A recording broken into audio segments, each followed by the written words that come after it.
Hello everyone, आज आपण एक नवीन चॅप्टर सुरू करणार आहोत. कॅल्क्युलस हा जो पार्ट आपण पाहतोय त्याच्यामध्ये डेरिव्हेटिव्ह इंटिग्रेशन आपण ऑलरेडी बघितलं. डेरिव्हेटिव्ह त्याचे applications, indefinite integration, definite integration हे दोन्ही चॅप्टर झाले. आता जो इंटिग्रल कॅल्क्युलसचा जो शेवटचा पार्ट आहे तो म्हणजे ऍप्लिकेशन ऑफ डेफिनेट इंटिग्रेशन. हा चॅप्टर आपण आज सुरू करणार आहोत. ऍप्लिकेशन ऑफ डेफिनेट इंटिग्रेशन, ठीक आहे ना. तो छोटासा चॅप्टर आहे. एक सिंगल क्वेश्चन या चॅप्टरचा पेपरमध्ये असणार, म्हणजे 2 मार्कचा वेटेज या चॅप्टरला असेल. पटकन पाहून घेऊ आपण त्याच्यामध्ये काय काय करायचं. तर हेच ऍप्लिकेशन जे आपण सांगतो डेफिनेट इंटिग्रेशनचं, ते म्हणजे काय असतं ना, की तुम्हाला तो एरिया फाइंड करायचा आहे. एरिया कोणाचा, जो तुम्हाला कर्व दिला असेल, एखादा फंक्शन दिलं त्या कर्वचं एफ ऑफ एक्स, त्या एफ ऑफ एक्सच्या अंडर जो एरिया असेल तो तुम्हाला फाइंड करायचा असतो. त्यासाठी आपण काय करतो, एक एक्झाम्पल इकडे डायग्राम मध्ये पहा काय ते. हा एक फंक्शन आहे y equals to F of x, याचा हा ग्राफ आपण काढलाय, ठीक आहे ना. ही जी व्हाईट लाईन आहे, व्हाईट लाईन काय रिप्रेझेंट करते की y equals to F of x हा तो ग्राफ आहे, त्या फंक्शनचा ग्राफ आहे, तो कर्व आहे. आणि तुम्हाला काय विचारलं असेल की एक्स इक्वल्स टू ए, हा एक्स ची व्हॅल्यू असेल ना, ही एक्स इक्वल्स टू ए आणि एक्स इक्वल्स टू बी, हे जे 2 पॉईंट आहेत, या 2 पॉईंटच्या मध्ये त्या ग्राफच्या अंडर काय एरिया, किती एरिया आहे तो आपल्याला फाइंड करायचा आहे, ठीक आहे ना. तो एरिया फाइंड करायचा आहे. आपण काय करतो, इंटिग्रेशन म्हणजे आपलं काय असतं की हा सगळा एरिया त्यात ऍड होत जाणार, सम होत जाणार आहे. बट हा कंटिन्युअस सम असतं. इंटिग्रेशन म्हणजे काय असतं, कंटिन्युअस सम. समेशनचं साईन आपण वापरतो बऱ्याच वेळा, असं वाला हे साईन. त्याच्यामध्ये काय असतं की इंटिग्रल सम असते. ती 1 यूज करणार आपण पहिला व्हेरिएबल, मग 2 यूज करणार, 3 यूज करणार, असं ते 1 2 3 4 आपण यूज करत ऍड करत जातो. इंटिग्रेशन मध्ये काय असतं की कंटिन्युअस सम असते, की ए पासून बी पर्यंत हा जो इंटरवल आहे, म्हणजे ए पासून बी पर्यंतचा हा जो इंटरवल आहे, या पूर्ण इंटरवल मध्ये एक्सच्या व्हॅल्यू जेवढ्या काय असतील, पॉईंटवाल्या, रॅशनल, इरॅशनल, जे काय असेल ते सगळे नंबर लाईन ही प्रत्येक नंबर साठी त्या फंक्शनची व्हॅल्यू मिळते आणि ती आपण ऍड करत जातोय, ठीक आहे ना. तर ही कंटिन्युअस सम असते ती. त्यामुळे काय होईल की ए आणि बी या 2 पॉईंटच्या मध्ये जो एरिया तयार झाला या ग्राफच्या अंडर आणि ए आणि बीच्या मध्ये, हा एरिया आपल्याला इंटिग्रेशनने भेटणार आहे, ठीक आहे. हा तुमचा बेसिक कन्सेप्ट आहे इंटिग्रेशनचा, की आपण तो एरिया फाइंड करू शकतोय. त्यासाठी तुम्हाला काय काय पाहिजे, एक तर त्या फंक्शनचा ग्राफ, तो ग्राफची गरज नाही म्हणजे ऍक्च्युअली, ते फंक्शन माहिती पाहिजे, एफ ऑफ एक्स काय फंक्शन आहे ते, आणि त्या फंक्शनचं लिमिट तुम्हाला माहिती पाहिजे, कुठून कुठपर्यंतचा त्या लिमिट मधला एरिया पाहिजे आपल्याला, तो काय लिमिट पाहिजेत ना एरियासाठी, तो ते लिमिट तुम्हाला अप्पर लिमिट आणि लोअर लिमिट माहिती पाहिजे. हे लोअर लिमिट आहे, अप्पर लिमिट आहे, हे लिमिट माहिती पाहिजेत, फंक्शन माहिती पाहिजे एफ ऑफ एक्स काय ते. तर आपण एरिया कसा फाइंड करणार, की जर तुम्हाला जे लिमिट्स आहेत ते एक्स एक्सिसचे लिमिट असतील, एक्स कोऑर्डिनेट त्याचे दिलेत, म्हणजे x1, xa आणि xb, हे लिमिट आता एक्स बद्दल सांगितले आपण, तर मग तुम्हाला काय करायचंय, असं फंक्शन तुमचा एक्स मध्ये आहे, म्हणजेच जर तुम्हाला एक्सचे लिमिट दिले म्हणजे फंक्शन एफ ऑफ एक्स आहे, म्हणजे आपण त्याला वाय म्हणतो ना. या वायचं आपल्याला इंटिग्रेशन घ्यायचंय विथ रिस्पेक्ट टू एक्स.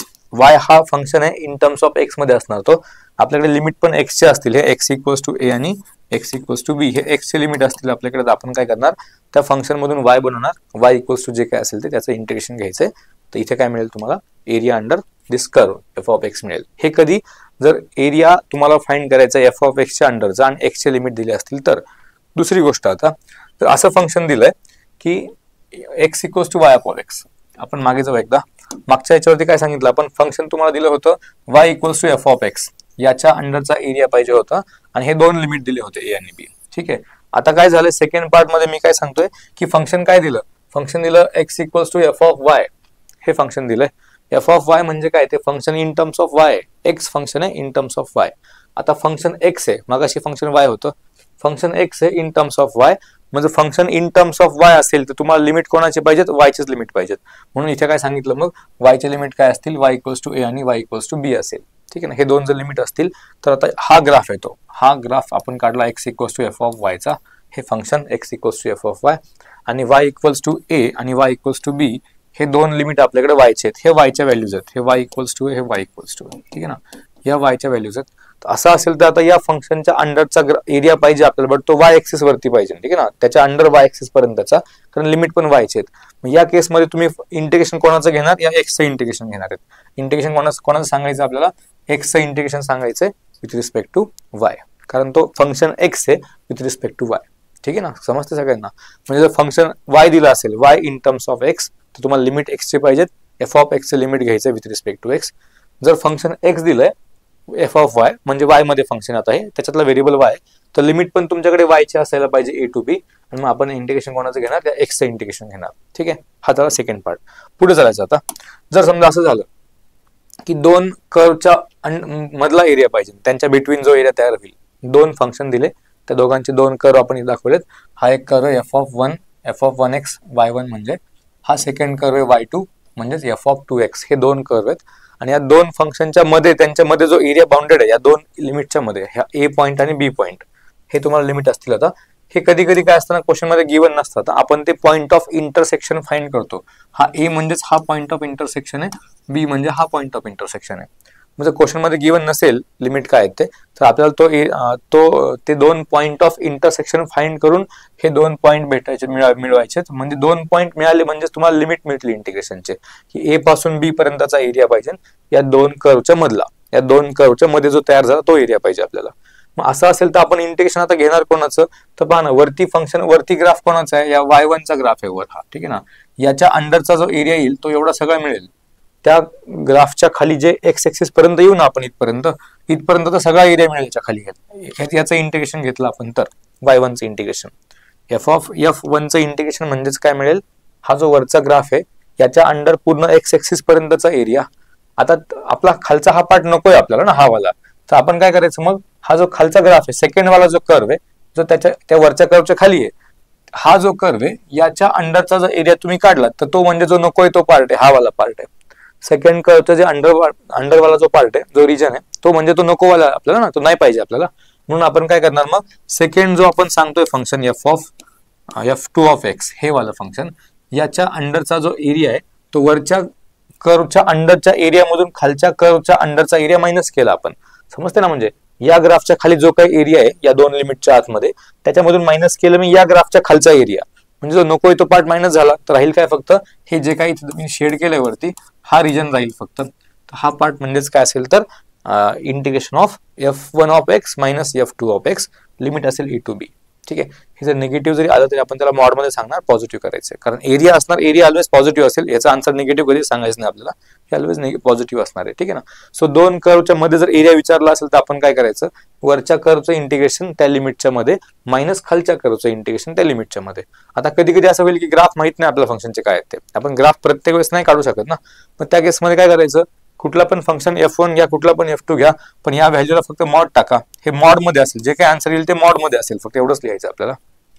याला आपण काय करणार, मॉडच्या आतमध्ये लिहिणार, म्हणजे हे आन्सर जे काही येईल त्याला प्लस मध्ये करून सांगायचं। जर तुमच्याकडे ग्राफ नसेल, कोण वर आहे कोण खाली माहित नाही, प्रत्येक वेळी ते पॉसिबल पण नाही ग्राफ काढणं, तर आपण डायरेक्ट मायनस करणार दोन फंक्शन, त्याचं इंटिग्रेशन घेणार, त्याला मॉड मध्ये लिहिणार, म्हणजे त्याचा आन्सर पॉझिटिव्ह येईल म्हणजेच, ठीक आहे। तर हे दोन कर्वच्या मधला पाहिजे असेल तर ही मेथड, ठीक। तिसरा टाइप झाला आता हा, पुढे चला चौथा टाइप, म्हणजे आणखी दोन कर्व दिलेत बट हे वेगळा टाइप आहे थोडासा, की एक कर्व असा चालला, ही एक लाईन चालू आहे f(1x), सेकंड कर्व हा आहे आपला, ठीक आहे ना, f(2x).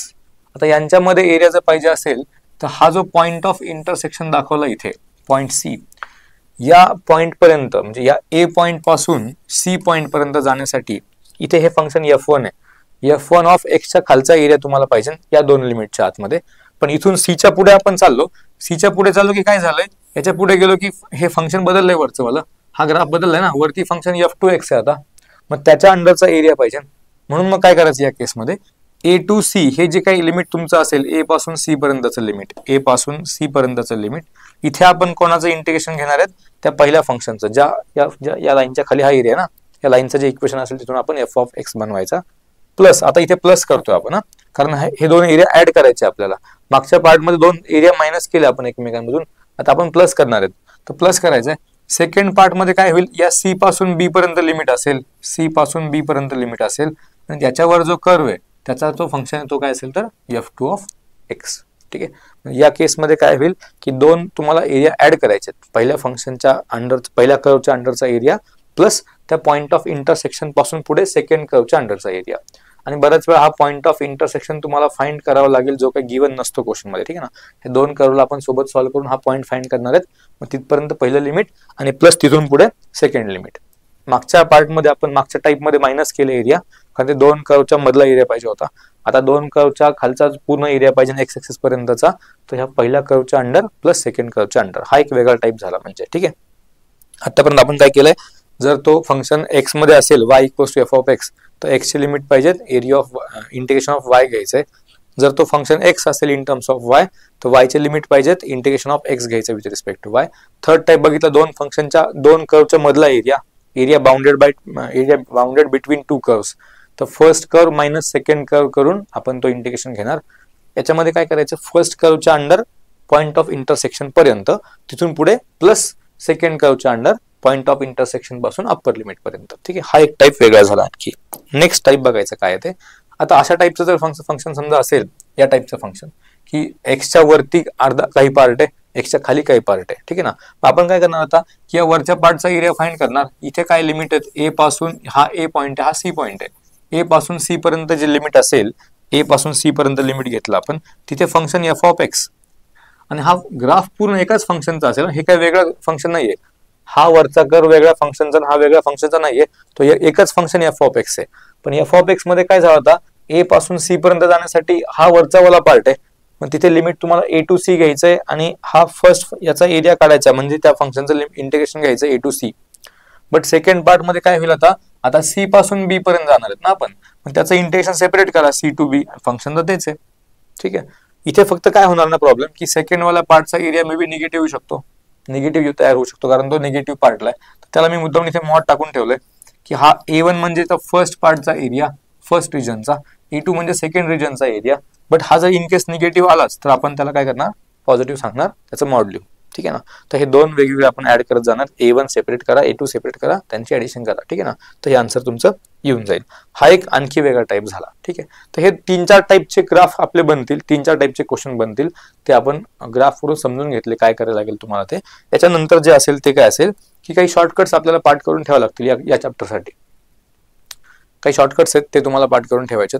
सगळ्यात पहिली गोष्ट जी आहे की एरिया ऑफ सर्कल. ठीक आहे, आता एरिया ऑफ सर्कल आपला फॉर्म्युलाच पाठ असतो, त्यात काही शॉर्टकट पाठ करायची गरज नाही वेगळा काही. की तुम्हाला एक सर्कल दिला असेल x square plus y square equals to a square, याचा मिनिंग हा झाला की सर्कलचं रेडियस ए. ठीक आहे ना, जर रेडियस ए असेल तर एरिया काय होणार आहे मग, पाय ए स्क्वेअर. रेडियस आर असेल तर आपण पाय आर स्क्वेअर सांगतो, रेडियस ए असेल तर पाय ए स्क्वेअर. सेकंड पॉईंट इम्पॉर्टंट आहे, इलिप्सचा एरिया सांगितला त्यांनी. हे तुम्हाला एक इलिप्स दिला असेल, इलिप्सचं हे equation x square upon a square plus y square upon b square equals to 1. या इलिप्सचा जर एरिया पाहिजे असेल तर तो एरिया काय असेल, डायरेक्टली पाय ए बी. ठीक आहे, जसं सर्कलमध्ये पाय आर स्क्वेअर असतं तसं इथे पाय ए बी असतं. ठीक आहे, इलिप्ससाठी हे. त्यानंतर आता हा एक तिसरा पॉईंट इम्पॉर्टंट असेल की तुम्हाला दोन पॅराबोला गिवन आहेत. पहिला पॅराबोला दिलाय Y square equals to 4ax, second parabola दिलाय X square equals to 4by. म्हणजे काय पहा, इथे डायग्राम काढू छोटीशी आपण की एक असा पॅराबोला आहे y square equals to 4ax, हा वाला पॅराबोला. दुसरा पॅराबोला असा दिलाय x equals to x square equals to 4by. तर या दोन पॅराबोलाच्या मधला वाला एरिया तुम्हाला विचारलाय. हा मी थोडं शेड करून दाखवतोय, खूप छोटी डायग्राम झाली बट समजून घ्या की हे दोन पॅराबोला आपल्याकडे असतील. एक असेल Y square equals to 4ax, दुसरा असेल x square equals to 4by. या दोन पॅराबोलाच्या मधला जर तुम्हाला एरिया पाहिजे असेल, area bounded by these two parabolas, then आपला शॉर्टकट काय सांगेल की 16ab अपॉन 3. ए कुठून घ्यायचा आहे, तर ए तुमच्या या पहिल्या पॅराबोला मधून ए घ्यायचा आहे. एक्सचा जो कोइफिशियंट आहे तो 4a असणार, तिथून ए घ्यायचा. दुसऱ्या पॅराबोला मधून आपण बी घेणार. दुसऱ्या पॅराबोला मध्ये बी कुठे आहे, तर वायचा जो कोइफिशियंट आहे त्याला तुम्ही 4b म्हणायचं आहे, तिथून तो बी फाइंड करायचा. मग ठीक आहे, तर ए आणि बी कुठून मिळणार, फर्स्ट पॅराबोला मधून ए मिळणार आहे, सेकंड मधून बी मिळणार आहे. तर हा जो area bounded between to parabolas, हा जो पार्ट आहे हा काय होईल मग 16ab अपॉन 3. ठीक आहे, हा शॉर्टकट लक्षात ठेवा, इम्पॉर्टंट, याला स्टार करून ठेवलंय मी. त्यानंतर एरिया बाउंडेड बाय एक तुम्हाला पॅराबोला दिला आता हा Y square equals to 4ax. म्हणजे आता असा पॅराबोला आहे तो जो की एक्स सोबत जाईल सिमेट्रिक. ठीक आहे, आणि एक लाईन सांगितली वाय इक्वल्स टू mx. मग ही लाईन जाणार आहे ओरिजिन मधून. Y equals to mx constant term नाहीये, म्हणजे ती लाईन कुठून जाणार आहे, ती लाईन पास होते ओरिजिन मधून. तर काय तयार झालं आपलं, हे हा तुमचा ग्राफ तयार झाला. आणि यांच्या दोघांच्या मधला म्हणजे हा एरिया पाहिजे. हा जो छोटासा एरिया दिसतोय इथे, याला मी डार्क करतोय, हा एरिया आपल्याला फाइंड करायचा आहे, लाईन आणि पॅराबोलाच्या मधला एरिया. बट तो पॅराबोला एक्स ला सिमेट्रिक आहे. Y square equals to 4x म्हणजे एक्स ला सिमेट्रिक पॅराबोला आहे, आणि एक लाईन आहे ओरिजिन मधून पास होणारी, ही लाईन जाते ओरिजिन मधून. तर या दोघांच्या मधला एरिया काय असेल, 8a square upon 3m cube. हा शॉर्टकट काय, 8a स्क्वेअर अपॉन इथे खाली 3m क्यूब आहे, m चा क्यूब असेल. हा एक्स ला सिमेट्रिक पॅराबोला आणि एक ओरिजिन मधून जाणारी लाईन, या दोघांच्या मधला एरिया झाला हा. नेक्स्ट शॉर्टकट बघायचा 5 नंबरचा. आता दुसरा दिलाय पॅराबोला तुम्हाला. हा जो पॅराबोला आहे y square equals to 4by, हा पॅराबोला कसा असणार आहे, हा वायला सिमेट्रिक असेल ना, या टाइप मध्ये असा असेल तो, हा वायला सिमेट्रिक आहे. आणि एक लाईन दिली वाय इक्वल्स टू mx. ही लाईन म्हणजेच काय, ही पुन्हा ही लाईन आहे जी की पास होते ओरिजिन मधून, इथून पास होते ओरिजिन मधून ही लाईन. तर याला काय म्हणणार आपण, या दोघांच्या मधला एरिया म्हणजे हा वाला एरिया आपल्याला फाइंड करायचा आहे. ठीक आहे, म्हणजे एक वायला एक आपण याच्या आधी जो शॉर्टकट बघितला तो काय होता की एक्सला सिमेट्रिक पॅराबोला आणि एक लाईन ओरिजिन मधून चालली आहे. एक्सला सिमेट्रिक पॅराबोला आणि ओरिजिन वाली लाईन त्यांच्यातला एरिया 8a² / 3m³ बघितला आपण. आता सेकंड टाइप काय की वायला सिमेट्रिक पॅराबोला आहे आणि एक लाईन जी की ओरिजिन मधून पास होते यांच्यामधला एरिया फाइंड करायचा आहे. याचा आन्सर काय की 8a² तर आहे याच्यामध्ये, बट हा m³ वरती आलेला आहे. 8a²m³ मध्ये 3 आहे. फक्त तो मागच्या पॉइंट मध्ये काय होतं m³ डिनॉमिनेटरला होता, आता इथे m³ वरती असेल. 8a²m³ / 3. ठीक आहे, तर हे दोन थोडेसे डिफरंट आहेत, लक्षात घ्या. पॅराबोला एक्सला सिमेट्रिक असेल तर तो मागचा पॉइंट होता 4 नंबरचा. आता पॅराबोला वायला सिमेट्रिक आहे तर हा वेगळा पॉइंट आहे. याचा एरिया काय असेल 8a²m³ / 3. शेवटचा एक शॉर्टकट करून ठेवायचा आता की एरिया बिटवीन हा एक सर्कल दिलाय x² + y² = a² आणि एक लाईन गिवन आहे x + y = a. ठीक आहे, या दोन गोष्टी आहेत. एक तर सर्कल आहे त्याचा सेंटर ओरिजिन आहे, दुसरी एक लाईन आहे x + y = a. यांच्यामधला जर एरिया विचारला तुम्हाला तर एरिया काय सांगायचा आता a²/4 आणि π-2. ठीक आहे, हा शॉर्टकट लक्षात ठेवायचा. हे वरचे 2 पॉइंट्स 4 आणि 5 नंबरचे आणि 6 नंबरचा, हे सगळ्या गोष्टी इम्पॉर्टंट आहेत. याच्यावरती काय होईल ना की डायरेक्ट जर क्वेश्चन या टाईपचा विचारला आपल्याला याच्यामध्ये तर आपण ते सॉल्व्ह नाही करत बसायचं इंटिग्रेशन. तुम्हाला डायरेक्ट आन्सर्स माहिती पाहिजेत काय असतात ते. इथे फक्त a ची आणि m ची व्हॅल्यू टाकून दिली की संपलं आपलं काम. इथून m म्हणजे त्या लाईनचा स्लोप असेल m आणि a म्हणजे त्या हा जो इथं आहे इथे a च्या ऐवजी b असेल. थोडक्यात इथे b म्हणू, b च्या ऐवजी इथे a म्हणा किंवा तिकडे फॉर्म्युला b म्हणा. इथे a जर वापरला तर इथे a तो पॅराबोला मधला a किंवा b जे काय असेल ते आणि m म्हणजे त्या लाईनचा स्लोप आहे. ठीक आहे, मग हे 5-6 शॉर्टकट लक्षात ठेवायचे. त्याच्या आधी आपण काय केलं होतं, काय काय टाईपचे क्वेश्चन बनू शकतात, कुठला कुठला एरिया आपल्याला फाइंड करायला सांगतील. एकतर त्या कर्वच्या अंडर एक्स पर्यंतचा एरिया विचारतील, त्या कर्वच्या अंडर वाय पर्यंतचा विचारतील, त्याला लिमिट वायचे असतील. 2 कर्वच्या मधला विचारतील किंवा 2 कर्व आपण मागाशी बघितलं 2 कर्वचं पॉइंट ऑफ इंटरसेक्शन आहे, त्याच्या लेफ्टला वेगळा एरिया राईटला वेगळा एरिया, दोघांना ऍड करायचंय. किंवा मग एक्सच्या वरती अर्धा आणि एक्सच्या खाली अर्धा असं काहीतरी असेल टाईप, तिथे एक वेगळा टाईप तयार होईल. आणि हे काही शॉर्टकट्स आहेत. ठीक आहे, हे 5 ते 6 शॉर्टकट्स आपण बघितले. एवढ्या गोष्टी तुम्ही थोडंसं रिवाइज करून ठेवायचं आहे. याच्या सेकंड पार्टमध्ये आपण काय करूयाचे क्वेश्चन्स सॉल्व्ह करूया. ठीक आहे, थँक्यू.